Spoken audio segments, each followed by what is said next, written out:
এলো রে বাঘের দেশ বাংলাদেশে, বৈশাখ এলো রে, বৈশাখ এলো রে বাঘের দেশ বাংলাদেশে, বৈশাখ এলো রে।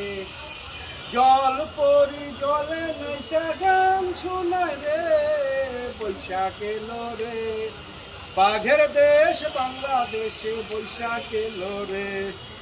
নাগরদোলার পুতুল নাচের যাত্রা দেখি রে, বৈশাখ এলো রে বাঘের দেশ বাংলাদেশে, বৈশাখ এলো রে।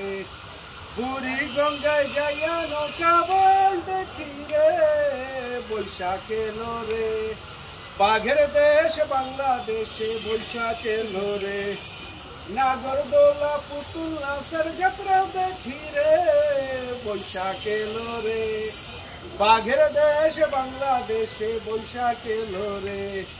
পান্তা ইলিশ ভর্তা খাইয়া পাঞ্চি বাইরে, বৈশাখ এলো রে বাঘের দেশ বাংলাদেশে, বৈশাখ এলো রে। সবাই মিলে সোনার বাংলার গান গাই রে, বৈশাখ এলো রে বাঘের দেশ বাংলাদেশে, বৈশাখ এলো রে। বাংলা সংস্কৃতির 4000 বছরের ঐতিহ্য হচ্ছে আমাদের পুঁথিপাঠ, পটগান। আমাদের লোকায়ত ঐতিহ্যগুলো সম্রাট আকবর উনি বাংলা সন গণনা করেন।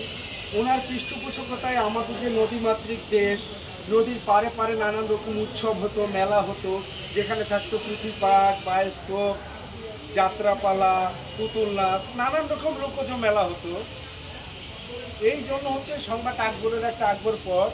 তারপর হচ্ছে আমাদের যে ভাষা আন্দোলন, আমরাই বাংলাদেশি, যে আমাদের পূর্বপুরুষরা মায়ের ভাষার জন্য জীবন দিয়েছে। তারপরে আমাদের যে মুক্তিযুদ্ধ, আজকে যে লাল সবুজ পতাকা পেয়েছি, যে আমাদের যারা মুক্তিযুদ্ধে শহীদ হয়েছেন, আমাদের মুক্তিযোদ্ধারা, ওনাদের উৎসর্গ করেই হচ্ছে জাতীয় স্মৃতিশোক। এবং আমাদের যে ছাত্র জনতার যে বৈষম্যের বিরুদ্ধে যেটা আন্দোলন, জুলাই বিপ্লব, এটা নিয়েই হচ্ছে আমাদের একটা বাংলাদেশ পথ, যেটা 20 ফিট করে।